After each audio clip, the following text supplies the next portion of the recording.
Hello, Maplewood Middle School. This week's video is in two parts. The first is my message for Dr. Martin Luther King Day, and the second is a building tour, part of a building tour, and it is geared primarily towards our sixth graders who will be participating in in-person learning. So after the first part, if it doesn't apply to you, you can end there and then continue on for the building tour video. Martin Luther King Day is a special day for many reasons. For me as an educator, it is always a day that is centering us on our purpose. I encourage students always to talk to the people in their life who were alive when Dr. King was alive. The way we love him as a nation now is not in many ways, really not in many ways. He was not loved while he was alive. He was an agitator. He was a disruptor.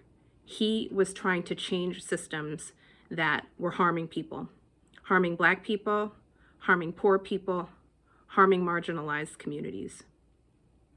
And so I'm sitting in front of images in my office that remind me of the importance of my work. There's a book called Push Out. We are paying attention as a community in the experiences of Black girls.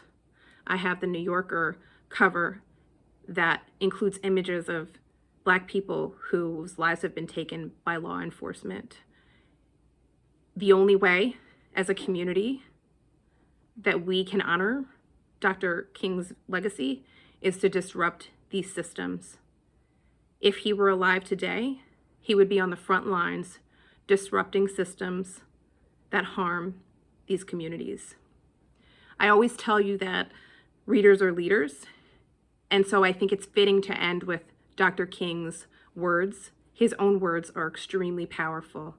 I urge you to also speak to your teachers at MMS, whether it's an English teacher, whether it's a social studies teacher, but honestly, any of our teachers know the importance of Dr. King's message, and the way to really learn is to read his words. So I'm going to read just a few short words of his. This is an excerpt of one of his very famous speeches and one of his early speeches. And what a gifted orator he was. This is from the Montgomery, Alabama bus boycott, December 5th, 1955. It's considered his first major speech as a civil rights leader. King says, "There comes a time when people get tired. We are here this evening to say to those who have mistreated us so long that we are tired of being segregated and humiliated, tired of being kicked about by the brutal feet of oppression. We have no alternative but to protest. For many years, we have shown amazing patience. We have sometimes given our white brothers the feeling that we liked the way we were being treated. But we come here tonight to be saved from the patience that makes us patient with anything less than freedom and justice. If we protest courageously and yet with dignity and Christian love, when the history books are written in the future, somebody will have to say, there lived a race of people, of Black people, of people who had the moral courage to stand up for their rights, and thereby they injected new meaning into the veins of history and civilization." This work continues right here in Maplewood and South Orange.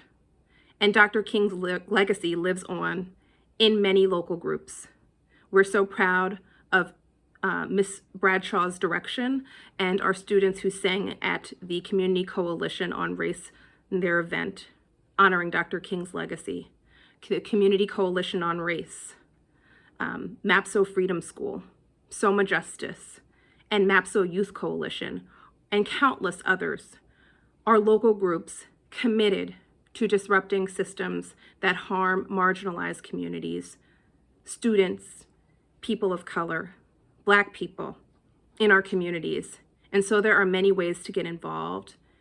And it's a wonderful thing that there are so many local groups honoring Dr. King's legacy. So I urge you to look into those local groups and get involved, especially MAPSO Youth Coalition. Because as we know, you can ask your teachers, the civil rights movement was in many ways led by young people. Those lunch counter protests, SNCC, led by young people. And we know that we have many young people, young activists. So I want to end with that. Continue on if you would like to hear our tour. And let's continue as a Maplewood and South Orange community to disrupt these systems and to honor Dr. King with that disruption. Thank you.